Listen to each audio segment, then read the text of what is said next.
Pels que no em coneixeu, veureu que estem gravant la presentació. Som un podcast itinerant del gènere fantàstic que es diu Idíl·lic i l'estem gravant tant en vídeo com en àudio perquè la gent que no ha pogut venir la pugui veure i difondre i conèixer els llibres que presentem i els autors que presentem. Tot i que sospito que els oients de l'Idíl·lic ja coneixen molt a l'Ivan. Sí? Per què? Perquè som lectors habituals i ja hem fet altres presentacions d'ell, vull dir que ja juguem a casa avui, entre la Bookman, que sempre ens hem sentit superben acollits, i des que abans que existís el podcast ja ens va rebre amb els braços oberts. Ja veníem aquí a donar la tabarra. Exacte, abans que existís aquest espai Bookman, que ja vam entrevistar-lo quan es va fer el Verkami i tot el procés des que van tirar la paret amb tant d'entusiasme fins ara que ja tenim l'espai aquí. Veus? Sí, ja tenim exponents entre el públic. I res, avui estem aquí per presentar El llanto del cuco d'Ivan Ledesma, que d'aquí molt poc sortirà en català també. Sí. D'aquí unes setmanes espero tenir-lo ja, estic esperant. He vist la portada... Ja sabeu que sempre ell aposta per treure els llibres en els dos idiomes. És una discussió que tinc sempre amb les editorials i per sort amb Dolmen i sempre guanyes. No tinc cap problema, ja ho saben, i sóc l'únic autor de ficció, de Dolmen, de les línies aquestes de terror i tal que treuen en català. Doncs El llanto del cuco, com tots els llibres de l'Ivan, són ideals si teniu un bloqueig lector. O sigui, si veniu de llegir uns llibres d'aquests densos, pesats, gruixuts i dieu necessito alguna cosa per passar-ho bé i que entri bé i que sigui dinàmic i ràpid, sí. Tots els teus llibres tenen aquest component i aquest no és l'excepció. És un llibre que és addictiu, que té molt de ritme i que té moltes sorpreses i molts girs i que a més... i crec que és un punt a favor per la gent que et llegim, connecta amb altres llibres que ell ha escrit, altres mons, personatges, però de manera que sigui llegible perfectament sense haver llegit res. Si vosaltres podeu entrar al que anomenem el Ledesma Verso en qualsevol moment, per qualsevol novel·la, i després anireu veient aquestes petites connexions, i aquesta no és l'excepció. I en aquest cas, la connexió que trobem a Llanto del Cuco és l'espai on passa. O sigui, els fets passen a la Colmena, en català li diràs el Rus, que a mi em sembla que la Colmena té un rotllo més macabre que el Rus, però bé, això ja són connotacions de cadascú. Es diu el Rusc. El Rus, la Colmena, aquests edificis gegantins de 40 i pico plantes on viu gent que amb una situació social ja molt degradada, els pisos estan degradats, tot és com la mostra d'allò que s'abandona. I en aquest cas comença com un thriller o una novel·la negra, perquè tenim un nen que va agafar l'ascensor per trobar-se amb el seu pare baix i mai arriba a baix i desapareix. I els que som lectors ja i coneixem la Colmena sabem que allà hi ha algun element fantàstic que sobrevola pel llibre, però els que no sigueu lectors us ho trobareu més cap al final del llibre i potser us sorprendrà una mica més l'element fantàstic que hi ha. En tot cas, jo el primer que et volia preguntar, Ivan, tu sempre dius que tu els llibres els acabes però no els acabes. Jo els abandono. Exacte. Dius, publico aquí, com va passar amb Negorit, de dir, el llibre físic s'acaba aquí, però després segueixes escrivint i escrivint i escrivint. En aquest cas, que passa a la Colmena, va passar així també després del rito circular o vas deixar reposar i un dia vas dir és que vull tornar a la Colmena perquè l'ambient aquest, els personatges m'estan cridant? A veure, quan vaig acabar el rito circular vaig escriure igual 7 o 8 pàgines més Només, sí. De personatges i de situacions que finalment no surten aquí, o sigui, han quedat allà.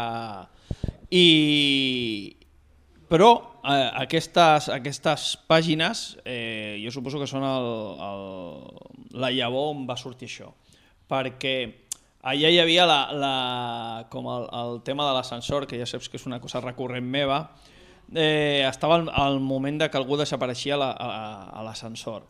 No era el nen, va acabar mutant i va acabar sent el principi del Llanto del Cuco.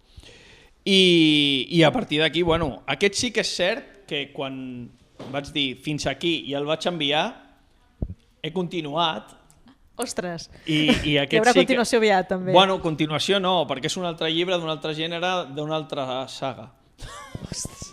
És que, a veure, hi ha una cosa que vas comentar a xarxes, que Sí. crec que és interessant que ho expliquem, que tu vas començar a escriure aquest llibre pensant que seria novel·la negra, igual Bueno, que és Tots que al carrer jo a crec que és Xiprer, novel·la negra, però que això. després vas dir, ostres, que ha aparegut aquí l'element fantàstic quan portava Però no sé quantes pàgines. Jo crec que l'element fantàstic en aquest llibre és molt petit, molt mínim, o sigui... Clar, potser el detectem la gent que ja l'hem llegit. Sí, o sigui, que t'hem llegit, exacte. que sabem d'on venen jo els crec personatges. que l'element no? fantàstic en aquest llibre és per la gent que ha llegit altres llibres meus. O sigui, tu llegeixes això i dius, aquest és aquest personatge. I llavors dius, com aquest personatge és un element fantàstic, aquí està l'element fantàstic. Però si no coneixes un altre llibre meu, tu et llegeixes això i dius, bueno, vale, un moment, i ja està. I no hi ha element fantàstic per a algun neòfit. Ara sí, si tu has llegit... Aquí defensarem que sí, perquè si no, no té sentit que estiguis a l'idíl·lic. Sí, ha d'haver fantàstic. Clar, sí. Diguem que sí, que n'hi ha, que n'hi ha. Realment, tu que has llegit d'altres Per novel·les... És un llibre que s'adapta a cada lector. Vull dir que si tu vols que hagi fantàstic, hi ha fantàstic. És fantàstic, si no, no, clar que sí, perquè hi ha un parell de personatges que venen d'un univers fantàstic. Potser en aquest llibre no fan gala de la seva condició fantàstica, però si tu els coneixes ja saps d'on venen i dius això, bueno, és que tampoc vull destripar res. No. Volem que la gent se'l llegeixi, però és això, evidentment està dintre d'un univers, el Rito Circular és un llibre completament fantàstic. Aquest llibre està ubicat al mateix puesto, vull dir-te que si t'has llegit el Rito Circular i són els mateixos edificis, dius... Aquí hi amarro. Per la gent que no hagi llegit el Rito Circular, Sí. doncs sí que té aquest espai de la colmena, no? Aquests edificis, la gent xunga que hi viu, i a la part fantàstica doncs, la veiem doncs, també físicament, no? Perquè hi ha un pàrquing que està inundat i allà passen coses, no? I al final del Rito Circular, no la destriparé, no diré quin és, però si veus clarament que aquest llibre és després del Rito Circular, per les coses que diu el punt històric en què passa, no? I llavors jo tinc la sort o la desgràcia que no recordo els noms dels personatges mai. Si jo no diré cap nom en aquesta presentació perquè no en recordo cap, diré el protagonista, el nen, no? I llavors, clar, estàs llegint i dius, m'agradaria recordar el nom perquè estic segura que aquest personatge ja sortia, no? Sí. I alguns sí que el vaig identificar per les qualitats, no? De dir, vale, aquesta estava en el Rito Circular fent el rol i ha acabat així, no? Sí. El teu teixit de personatges, sí, tens una bíblia per ubicar-te tu mateix o realment també... No, és pura vagància. Sí, sóc una persona molt vaga i llavors el que agafo és que dic aquest personatge m'encanta i el conec físicament, com reacciona dintre del meu cap, ja sé com parla, com es mou i quins són els seus defectes, i ja que estic ubicat en un espai que ja conec, que ja controlo, que ja he desenvolupat en un altre llibre, per vagància, doncs el recuperem, no és exactament per vagància, és perquè m'encanta, el recuperem, però ja que el recuperem agafem també algun dels personatges que hi havia allà.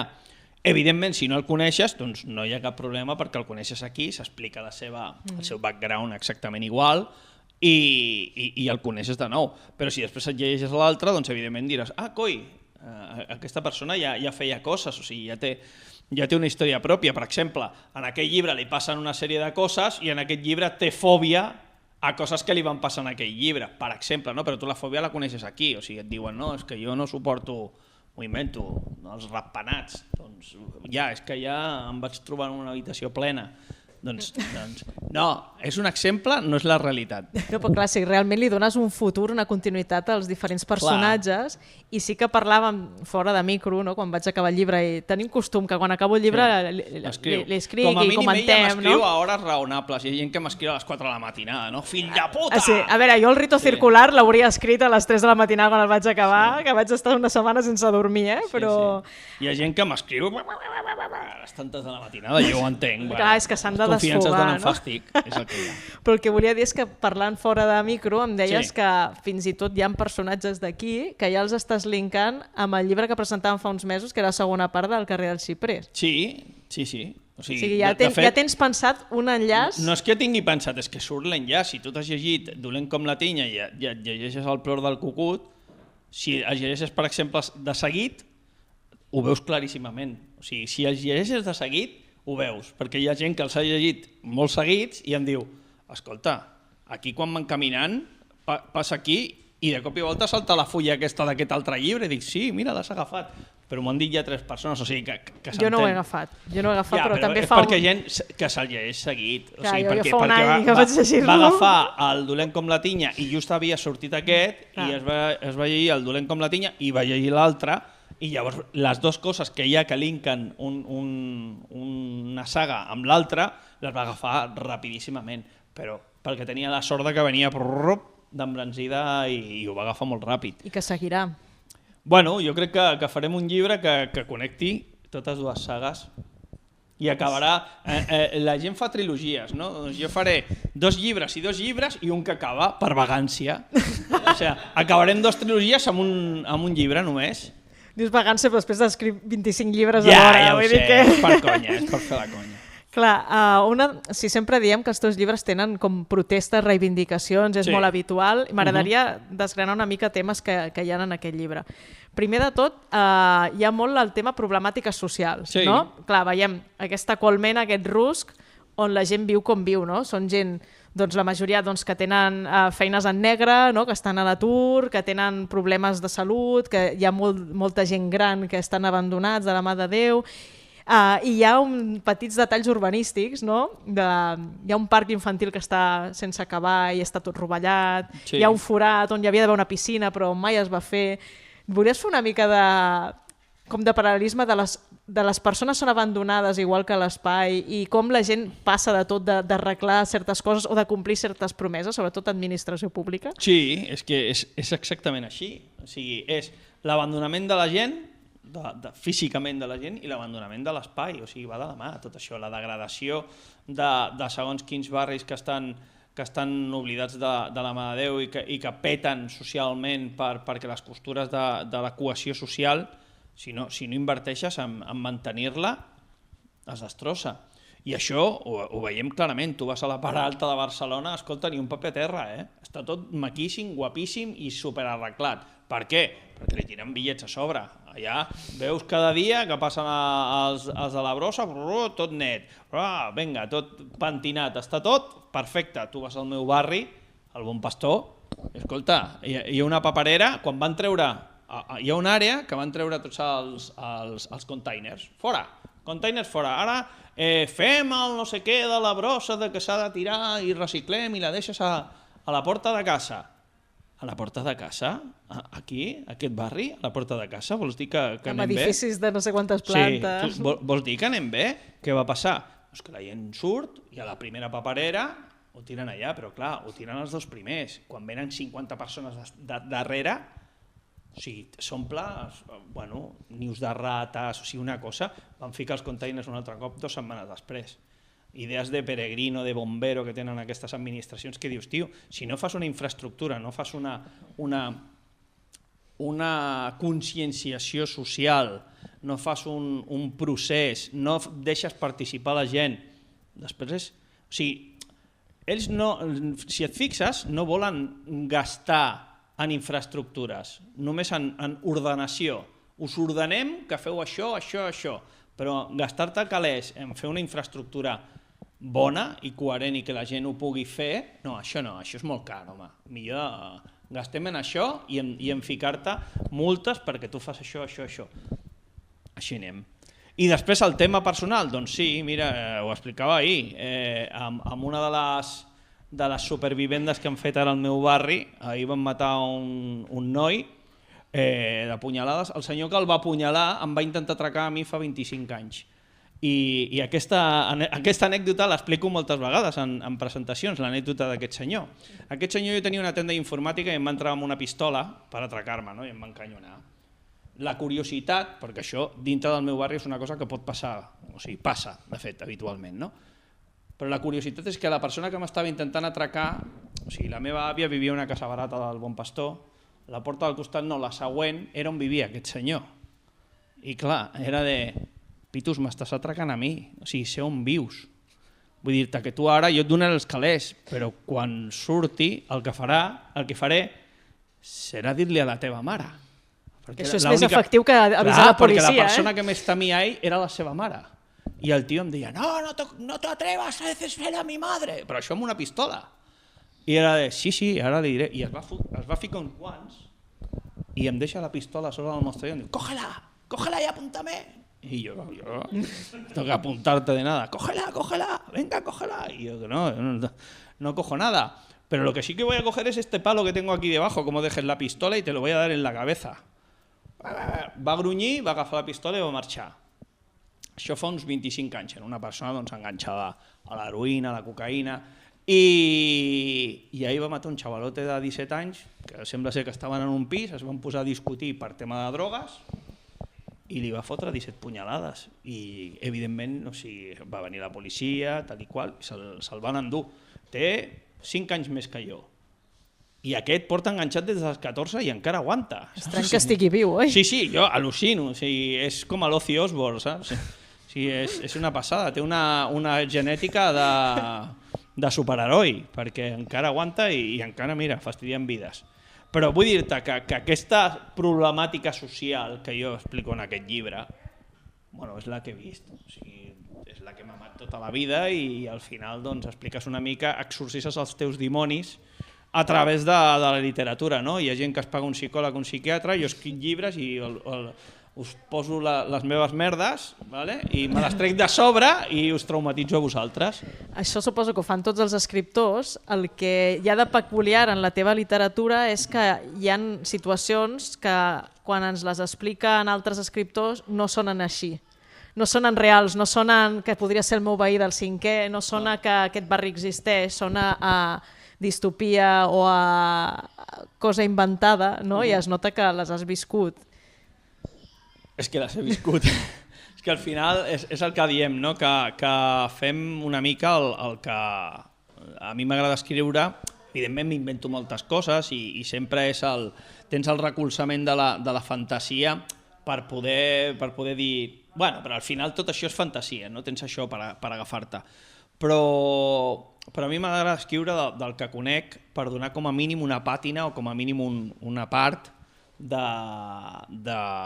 realisme que em permeti ser així, o sigui, dir, hòstia, aquesta obra realment té aquest punx de semblar que podria passar això. I llavors si et fico per darrere el component fantàstic, molt millor, no? Perquè tens, hòstia, és que això podria passar, i llavors això... També podria passar. Aquesta és la idea. Clar, també dèiem al principi que apareix molta gent gran, no? Suposo que en aquest tipus de barris també la població està envellida. Sí. És que jo vaig viure molts anys amb la meva àvia. A la meva àvia li faltava una cama. Vale, és que la senyora gran... La meva àvia us explicaré. La Ruth, no es diu en el llibre? Sí. La Ruth. La meva àvia era la Juanica. I la Juanica, als 72 anys, pel tema de la diabetes, li van amputar una cama per sobre del genoll. I li van dir que mai tornaria a caminar. No coneixien a la meva àvia. Li van ficar una pròtesi i va aprendre a caminar un altre cop i va morir als 80, però ja caminava. O sigui, caminava sense crossa amb la pròtesi. Sí que quan estava molt cansada anava amb la crossa, però caminava perfectament. I et dic, algun cop amb la crossa algú li va intentar allò de... Mira la señora esta con la pierna ortopédica ha sacado el dinero de la pensión, vamos, y es va portar un crosazo en toda la cabeza. Sí. És que a més la gent gran que planteges tenen tots molt caràcter. Sí, o sigui, s'imposen malgrat la decadència física que tenen, no? Sí. És una mica, jo crec que els barris obrers tenen aquesta característica moltes vegades. O sigui, com ells ja saben el que són, moltes vegades pugen al tema de l'orgull i de la pertinença, la tenen molt marcada i molt... Som així, saps? O sigui, nosaltres vivim aquí i jo estic molt orgullosa de viure aquí, no necessito viure a cap puesto. I som molt així, o sigui, jo ho sé, que la gent del meu barri, tu parles amb la gent i són gent molt orgullosa de viure en un barri que està considerat un dels 2 o 3 pitjors barris de Barcelona, dels més perillosos. Fins als anys 90 no entraven ni els taxistes, ni entraven els pizzeros, ni entrava ningú a repartir res. I estan molt orgullosos i diuen, bueno, pues que no entren, saps? O sigui, és el que et dic, o sigui, jo crec que aquest orgull el tenen de, bueno, tot el que tenim ens l'hem fet nosaltres. I no em refereixo a la part dolenta, perquè com a tot arreu, la immensa majoria de la gent del barri són bona gent, o sigui, no tenen cap problema amb ningú, no roben, no es barallen, no tal. El que passa és que la gent dolenta que hi ha doncs, fa molt soroll i són molt actius. Llavors, clar, són els que surten als mitjans i els que dius, hòstia... Els que donen mala fama al barri. Clar, exactament, tots els barris tenen una sèrie de gent i clar, com viuen allà i com sempre estan per allà i com normalment ells no distingeixen la gent de fora dels seus veïns, perquè ja et dic, o sigui, em va intentar atracar amb una pistola un senyor que viu a la porta del costat. Vull dir-te, que li deies, ei, imbècil, que anirà a casa teva. No, com que no? M'estàs intentant atracar. I clar, veig que la gent gran que planteges, tot i estar doncs, impedides i que intenten doncs, imposar-se, al final hi ha una comunitat molt forta. O sigui, jo el que veig en aquestes colmenes, en aquest rusc, és que és la gent de la mateixa colmena la que s'ajuda entre ells i la que fa pinya, perquè allà, com tu deies, no hi va ningú. De fet, aquí quan dèiem que comença amb la desaparició d'un nen, és que la policia quasi mirar-s'ho de lluny, no? Vull dir, no volen ni trepitjar-ho, no? Clar, però és que això passava i és el que et dic, això genera el sentiment de comunitat. Als anys 80 el meu barri, penseu, el meu barri dona frontera amb Santa Coloma, però està tallat pel riu Besòs. El riu Besòs al 80 i als 90 estava considerat el riu més contaminat de tota Europa. O sigui, teníem aquesta medalleta i nosaltres el teníem a 50 metres. O sigui, tu no saps la pudor que feia jo. Llavors tens la frontera, que és el Besòs, el meu barri, després hi havia un cinturó d'indústria, que als anys 80 el senyor Felipe González, amb la seva desindustrialització de Catalunya sistemàtica, es va arruïnar. I llavors era una àrea d'empreses fantasmes que no existien, estaven gairebé derruïdes, que es feia servir com a habitatge de jonquis i allà anaven a morir i a punxar-se. Llavors era una mica com a l'Astèrix, saps? El poble de l'Astèrix, que estava rodejat de Petit Bonum, els quatre... Doncs eren fàbriques abandonades plenes de jonquis i el meu barri al mig. Llavors, clar, com arribaves allò? Qui vindria a ajudar-te? Només hi havia una línia de bus que arribava al meu barri. El metro el van ficar fa 6 anys. O sigui, un barri de Barcelona. No tenia metro perquè no volien comunicar el meu barri amb la resta de Barcelona. Aquests sortiran, saps? O sigui, i llavors... Els van impedir. Hi havia una línia de bus. Jo, quan volia anar al centre o anava a un concert o anava a la festa, després, quan tornava a les 6 del matí, m'havia de baixar a Sant Andreu i caminar 20 i pico minuts, gairebé mitja hora, caminant fins a arribar al meu barri, perquè no hi havia altra manera d'arribar. Llavors, això genera un sentiment de poble, de comunitat, de tots ens coneixem, això és un poble. Clar, molta gent no té el concepte dintre del meu barri, hi ha moltíssima gent que no té el concepte de ser de Barcelona. Jo soc del Bon Pastor. Barcelona és allà a la ciutat. I després, si és de la ciutat, quina ciutat? No veus la ciutat? Ara comença, ara sí, ara ells intenten, no han ficat al metro, clar.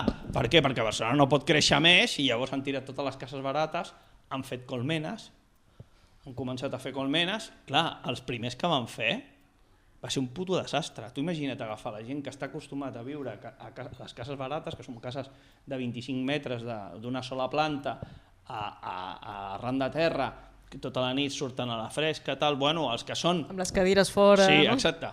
Però els que són com la meva àvia, que eren gent normal del barri, guai. Però els que dèiem la part hard del barri, la gent que feia fogueres fora, tal, els hi fiques un pis i fan el mateix. És a dir, surten al balcó, fan una foguera, es pren foc al pis de dalt... O sigui, això els primers anys va passar. Vull dir-te que això passava, era de, hòstia, què ha fet vostè? No, estava fent una barbacoa, no, aquí en el balcó, no. Com jo la feia fora de casa, sortia al carrer, em feia una barbacoa, doncs mira, aquí al balcó ja, però a sobre té un altre veí que ha trucat a la policia perquè li venia foc a les seves plantes, li ha pres foc a les seves plantes. ¿Se ha quejado este? Ahora voy a pegarle. Anaven així, o el zapateo a les 3 de la matinada. Clar, jo a casa meva ballava a les 3 de la matinada zapateaos perquè em donava la gana. Ningú em deia res, clar, és que no tenies veïns. Sí, tenies veïns als costats, però no a dalt, ni a sobre, ni a sota. Llavors, clar, tota aquesta conflictivitat, quan han començat a fer això, ara ja no, ara ja porten, pensa que els edificis aquests porten ja 20 anys, una cosa així, ja s'han acostumat. O sigui, ha costat una mica, però s'han acostumat.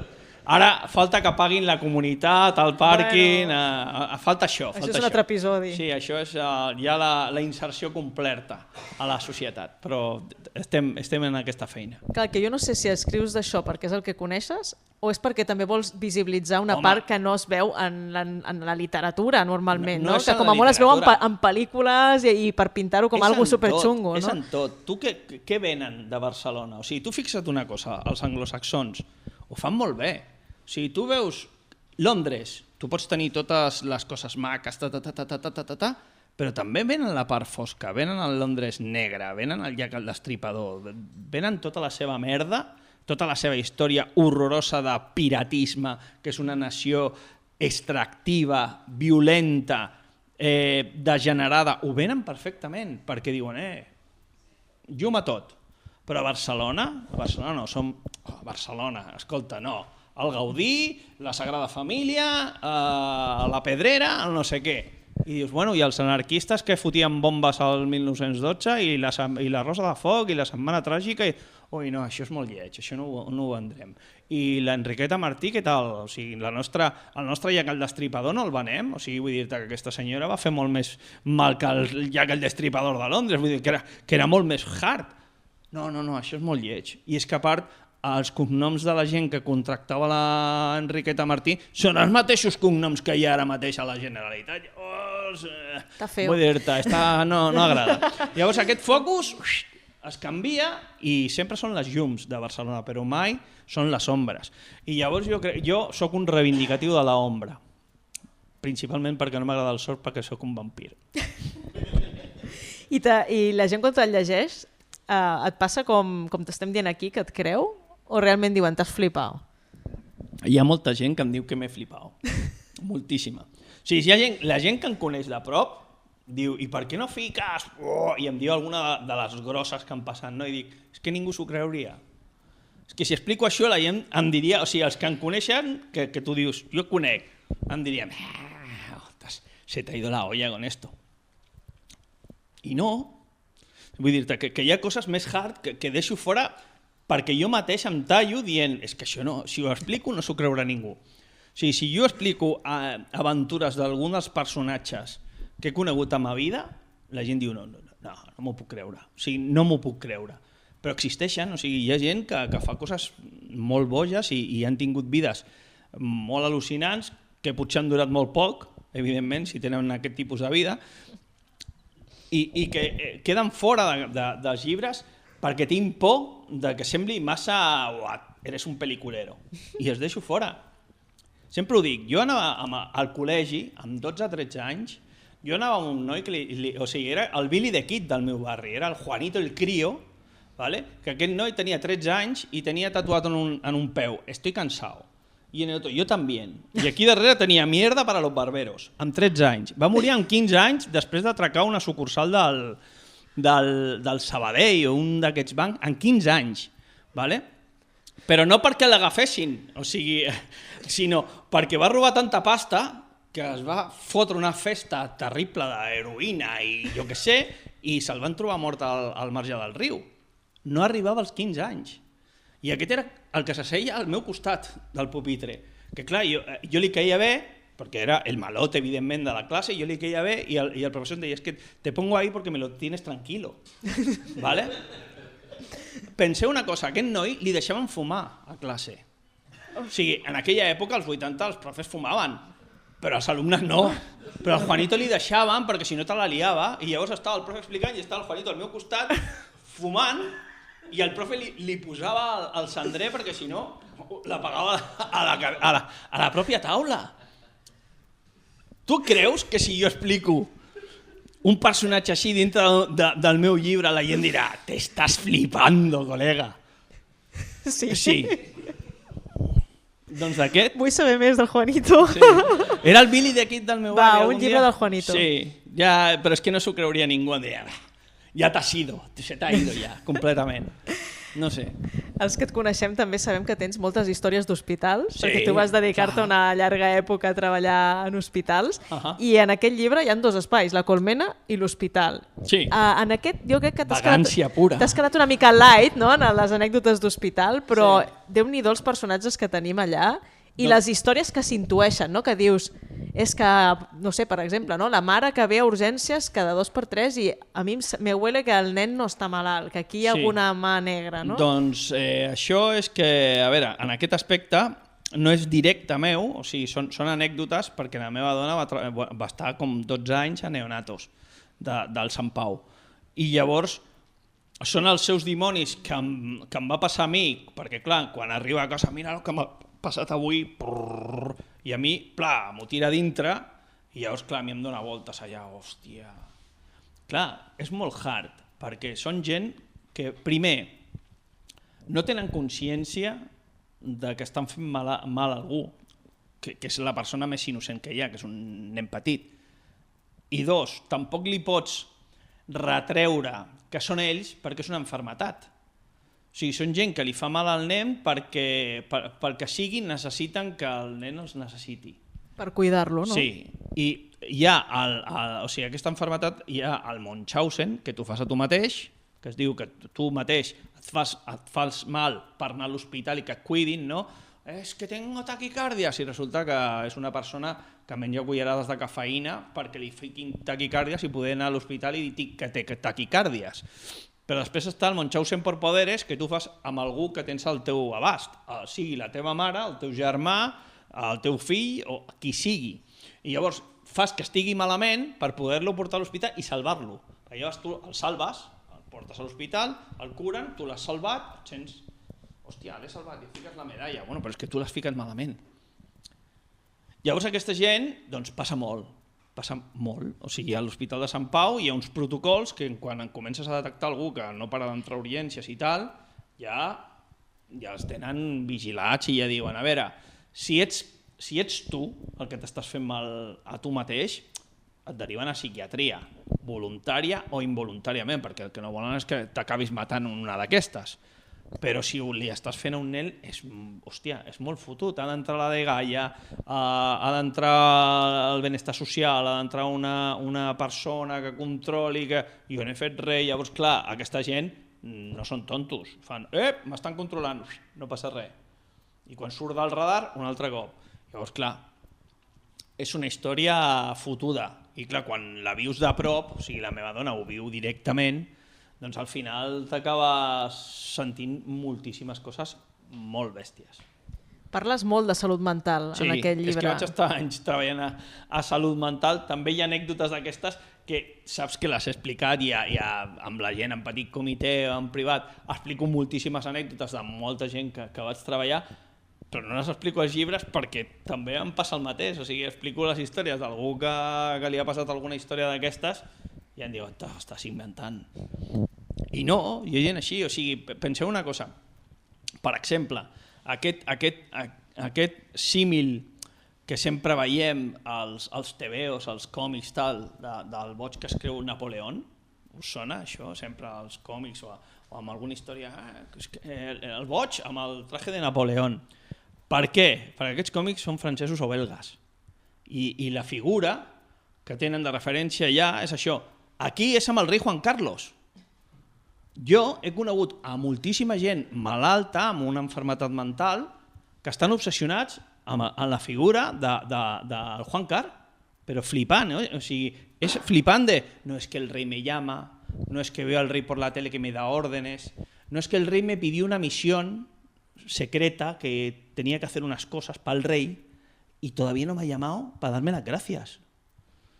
I gent que està ingressada a diferents institucions. Jo vaig anar a les Germanes Hospitalàries de Martorell, vaig estar a urgències de psiquiatria de Sant Pau, a la Montserrat Montero, a la planta de psiquiatria de Sant Pau, i vas veient, hòstia, aquest té deliris messiànics amb el rei, vale. I aquest no, aquest, hòstia, està obsessionat amb el rei, el van trobar que s'anava caminant cap a, que sabia que venia a Galícia i anava allà, que li volia explicar una història, que no sé què, no sé quan, perquè el rei li havia explicat amb ell a través dels diaris. a les notícies dels diaris el rei li ficava missatges secrets per ell. I dic, sí, segur, està el rei, hòstia, le voy a escribir a Juanito. En fi, doncs és això, o sigui, vull dir, i aquestes històries les deixo fora perquè dic, és que com fico això? Bueno, és que comparat amb això es queda molt curt, vull dir. Sí. No, però el que em vinc a referir és que també planteges un prisma molt polièdric del que és una malaltia mental, no? De sí. Quina part depèn d'un mateix, quina part depèn de l'entorn, quina és la peça que movent aquella peça doncs es pot posar tot a lloc un altre cop. Vull dir que a vegades... I de qui és la culpa? Perquè sempre tenim la mania de focalitzar, no? De qui és la culpa? Bueno, la culpa és de la persona o és de l'enfermetat? Sempre és de l'enfermetat. O sigui, la persona no té la culpa de tenir una malaltia. I moltes vegades la malaltia tampoc és la culpa de res. Tens la malaltia i fora. Hi ha gent que viu amb ella, l'aguanta i està reingressada a la societat o no ha sortit mai de la societat i viu amb això. O sigui, jo, per exemple, un guitarra dels meus grups té esquizofrènia i és perfectament conscient de la seva malaltia, conscient del que ha de fer per mantenir-se dintre dels estàndards de la societat que reclama una forma d'actuar i de ser, i viu tranquil·lament. O sigui, vull dir que la malaltia és la que és. El que passa és que no és una malaltia com d'altres que les veus físicament. Però jo sempre dic que l'estigma també s'ha de combatre en aquest aspecte. Tu pots estar malalt, però no ets tu. És el que tens. També doncs, sí que veiem una mica com es relaciona la salut mental amb aquests grups i amb el que passa a la trama, no? de la Colmena. I com dèiem al principi, tot el punt de partida és aquesta desaparició, però el gruix del llibre passa 4 anys després de la desaparició, no? I és aquells moments del true crime i passaron no sé quantos años i ai, algú no havia trucat a aquesta tecla, algú no havia mirat això. Tu a l'hora d'escriure llibres com aquest, o per exemple quan escrivies també La calle del xiprés, no? O més dolent que la tinya, com ho fas perquè els tempos siguin doncs, el que deia, no? Que es converteixin en un llibre addictiu, que no decaigui, perquè clar, al final han de passar certes coses, han de passar certs moments, no? Perquè aquella trama evolucioni. No tinc ni idea. Gràcia natural? Sí, no, és que t'ho dic seriosament, o sigui, mai, ja saps, no soc escriptor de fer-me ni mapes, ni argument, ni estructura. L'únic que busco doncs, és tenir més o menys clara la història i sobretot com feia l'Asimov.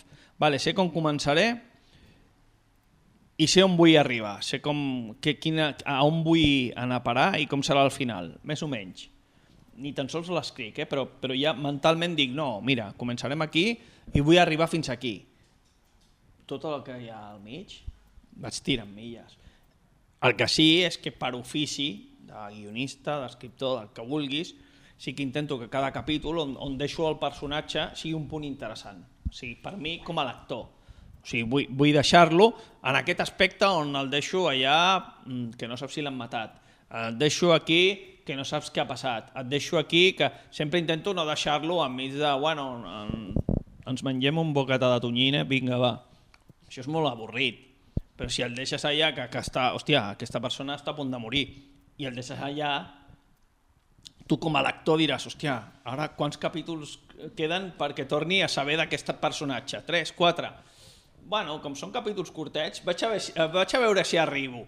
I amb això, amb aquest detallet, te l'acabes en una estoneta, el llibre. Jo l'he llegit amb 2 sentades i era un Ivan, fes-los més llargs. Que... Bueno, surten com surten. No, tampoc m'ho plantejo, O sigui, penso que no m'agradaria inflar els llibres per arribar a un número de planes. No vull això de tenir capítols de... Hòstia, per ficar més fulles... No m'interessa, perquè després el que passa és que quan llegeixes un llibre que et dones compte de això estàs ficant aquí relleno a tutipleni per engreixar-lo una mica. I llavors espera aquest efecte que dèiem, no? Sí. Quan hem parlat amb tu de llibres clarament fantàstics, no? Des del Rito Circular, Antedioses Indiferentes, no? Negorit. Sí. Tenim uns monstres que són fantàstics, no? Monstres que sovint tenen a veure doncs, amb aquest Pozo de Lovecraft que a tu t'agrada tant, que tens com a referent.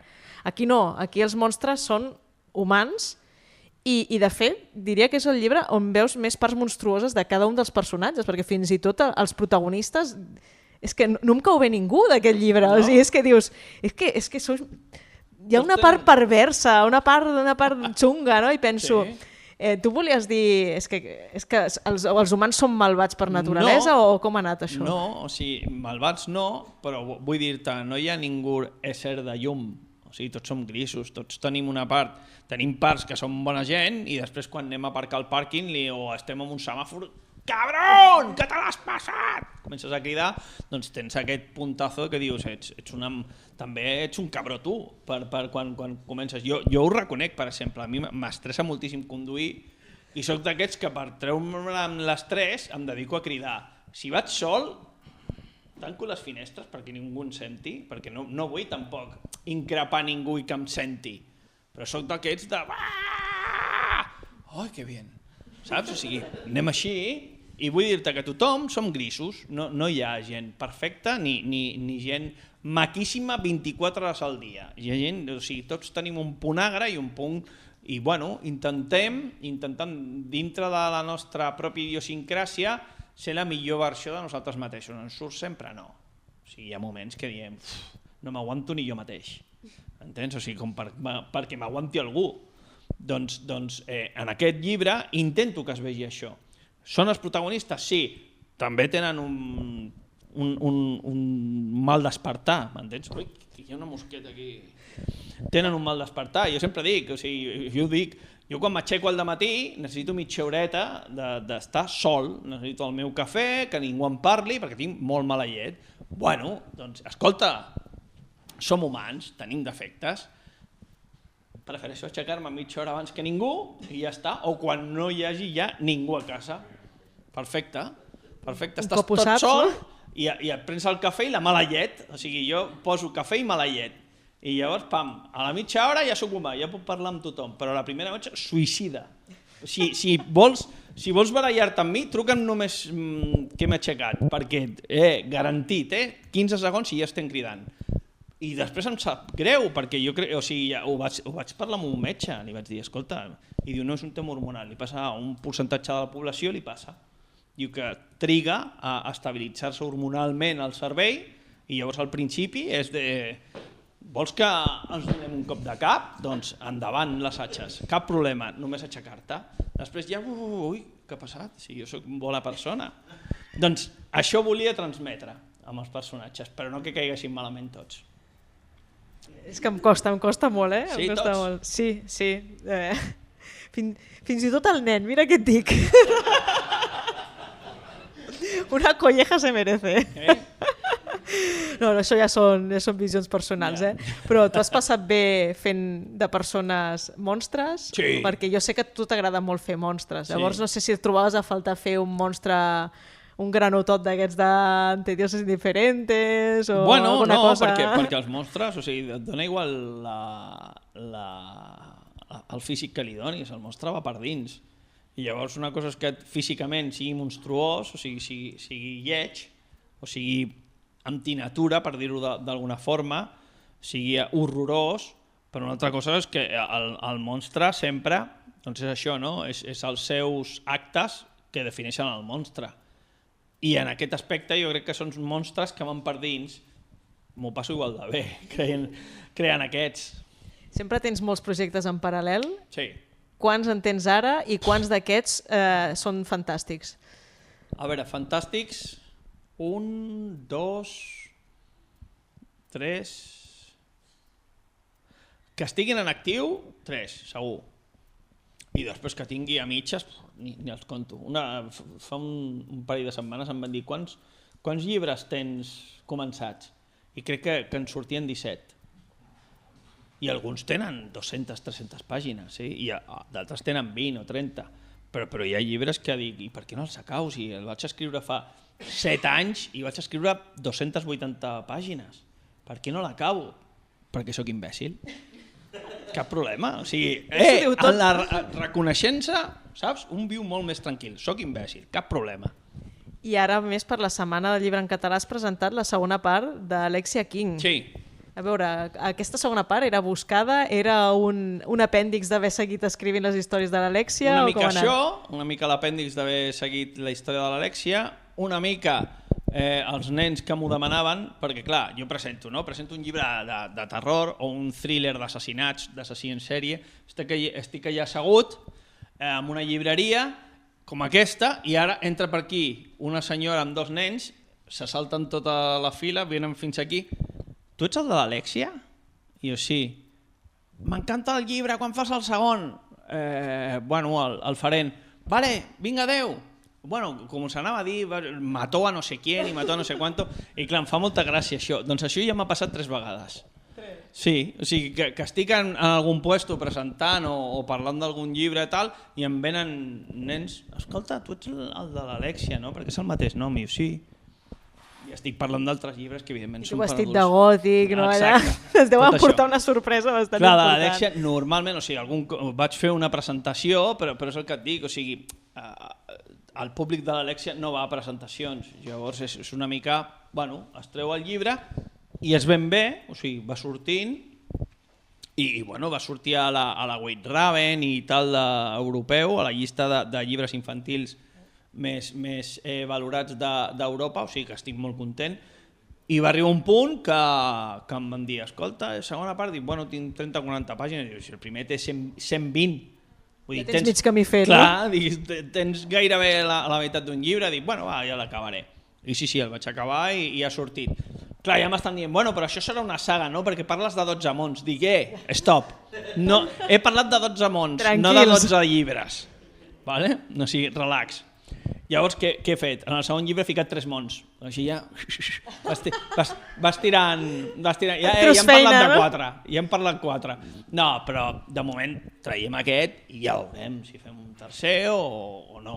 O sigui, era, bueno, ja et dic, o sigui, tenia escrit una mica més. He de dir-te que després d'aquest no he seguit, o sigui, tenia molt clar on acabava i el vaig acabar ja, no he seguit escrivint. Que dona per fer més? Bueno, dona per fer més, sí. Però bueno, és un llibre d'un altre estil, o sigui, és infantil juvenil, és el llibre que sempre dic que m'hagués agradat llegir quan tenia 9-10 anys, que em feien llegir alguns llibres que no... El Lazarillo de Tormes? Sí, per exemple, o La plaça del Diamant, i que clar, no. No és per un nen d'aquesta edat. No. O sigui, sí. Jo crec que si als 9-10 anys m'haguessin donat Harry Potter, m'hagués enganxat abans a la lectura. Perquè a mi em castigaven per no llegir el llibre que tocava al col·legi. És que eren un rotllo. O sigui, no em van enganxar amb cap llibre. Quan em van donar El pequeño vampiro i El petit Nicolás, em vaig fer polvo. O sigui, me'ls vaig comprar tots. O sigui, el meu pare flipava, diu, si mai ha volgut llegir, i ara amb el círculo de lectores m'està demanant tots els llibres del pequeño Nicolás, que hi havia com 10 o 15, i els vol tot, clar, és que és l'autor d'Astèrix, nen. O sigui, vull dir-te que allò tenia molta gràcia i El pequeño vampiro era magnífic. O sigui, El pequeño vampiro eren llibres per nens i fotia una por. O sigui, era un nen que era super happy i es ficava amb una família que eren vampirs. I tota la família se'l volia menjar. Excepte el seu amic, que era el pequeño vampiro, no, venga, no lo comáis esta noche, hombre, no, dejadlo tranquilo al chaval. Dejarlo que camele, ¿sabes? O sigui, i el nen era com super happy, soc molt feliç, i tu estaves llegint i dient, en algun moment s'ha conspirant, tio. En algun moment hi haurà algú de, vine a la cuina una estona, vine un moment, mira, passa per aquí, que t'explicarem una cosa, perquè l'àvia estava tota l'estona de, le quiero pegar un muerdo. I clar, tu estaves allà patint, o sigui, t'estaves llegint aquell llibre i estaves patint, de veritat, i jo ho passava molt bé, me'l vaig comprar tots. I se'l menjava? No, però sempre estava... Quina decepció, no? Ja, però sempre estava al moment, i clar, la germana petita del pequeño vampiro tenia sentiments per ell, i tu deies, aquesta en un moment donat, ai, dona'm un pato, espera, que veràs tu, te voy a dar un muerdo. Això, per mi, amb 9-10 anys, em va enganxar moltíssim. Clar, era el professor que va tocar la tecla, va dir, no, és que aquest nen no és que no llegeixi perquè no vol llegir, és que no llegeix perquè li estem donant uns tordos, uns llibres que són magnífics, que el que tu vulguis. Jo no he tornat a intentar llegir La Passa del Diamant. Ho sento. O sigui, tampoc cal, no? Rodoreda, jo t'estimo molt. Perfecte, per tu i el teu públic. Jo no he pogut mai. Ho vaig intentar, em van castigar. O sigui, em deixaven, al col·legi em deixaven. Primer, de 5 a 6 m'havia de quedar. Sortíem a les 5, jo m'havia de quedar una hora per llegir-lo. I em passava tota l'hora així. Perquè ho intentava i m'adormia. Però és que quan es va enfadar, perquè clar, portava un mes així castigat, em va dir, ara et quedaràs també de 1 a 2. Sí, perquè sortíem de 1 a 3, anaves a casa i tornaves. Em van castigar d'1 a 2 i de 5 a 6. I al final el professor es va donar per vençut, va dir, que et bombin. No em vull quedar jo vigilant aquest idiota que no vol llegir-se el llibre. I llavors em va dir, aquest era el professor de català, i li va dir al de socials, a veure si tu aconsegueixis, i l'altre va dir, li puc canviar el llibre? Sí, fes el que vulguis. I ell em va donar el del Petit Nicolàs, i en 2 tardes me'l vaig llegir. I l'altre diu, l'ha fet per donar-me pel cul. No, perquè era una merda de llibre. Fin. Última pregunta sobre futur d'escriure i tal. El tercer Anegorit, què? Està bueno, al 50-60%. De moment, jo crec que, hòstia, té mala bava. O sigui, més que el segon, perquè vas pujar el nivell de mala bava respecte al primer. Jo crec que té més mala bava i que és també més divertit. O sigui, té aquest component entre humor negre i mala bava, perquè surten personatges nous i d'altres, evidentment, molt antics, que bueno, recopilo una mica tot el que hi havia als 2 anteriors. El segon ja era una festa de personatges, el tercer que... No, està molt més acurat, perquè els protagonistes són 2 i estan en un altre entorn, perquè van a buscar una cosa. I llavors es troben a... Bueno, no t'explicaré. Ja te'l trobaràs. Si t'has llegit Negorit, quan el vegis diràs, what? Perquè clar, com acaba el segon? El segon acaba amb un cliffhanger, doncs a partir d'aquí festa. Et pregunto, però el tercer... A partir d'aquí festa. O sigui, tant el dolent com el prota són el mateix. T'ho pots imaginar, o sigui que... Pinta bé. Sí, ja ho veuràs, ja. Això sí, per 2017. Per 2027. 17? Viatge en el temps? Sí, per 2017, el 27, farà el 10è aniversari que vaig guanyar el Joaquín Ruyra amb Negorito. Ja fa 10 anys? Sí. Ostres. I llavors traurem passa el temps, quan tu passes bé, Traurem el tercer i farem una mica de rebombori. Traurem el tercer, sortirà per fi el segon en català i el tercer en català, perquè ja saps que a donar la tabarra perquè surtin els llibres en català no en guanya ningú. I llavors ja he menjat l'olla perquè sortia el segon i el tercer, o sigui, el segon per fi sortirà en català i el tercer sortirà també en català i en castellà. Doncs gràcies, Ivan Ledesma, per venir aquí a la Bookman a presentar Llanto del Cuco. Sí, encantat, i estarem atents a tot el que vagis publicant, que ja saps que som molt fans. Sí, que guai. Gràcies a tots i res, compreu el llibre, ell us el firma, llegiu-lo, en 2 tardes el teniu fet i us enganxareu a tot el que ha fet l'Ivan si no ho heu fet ja. Que guai. Així que gràcies. Molt bé, gràcies.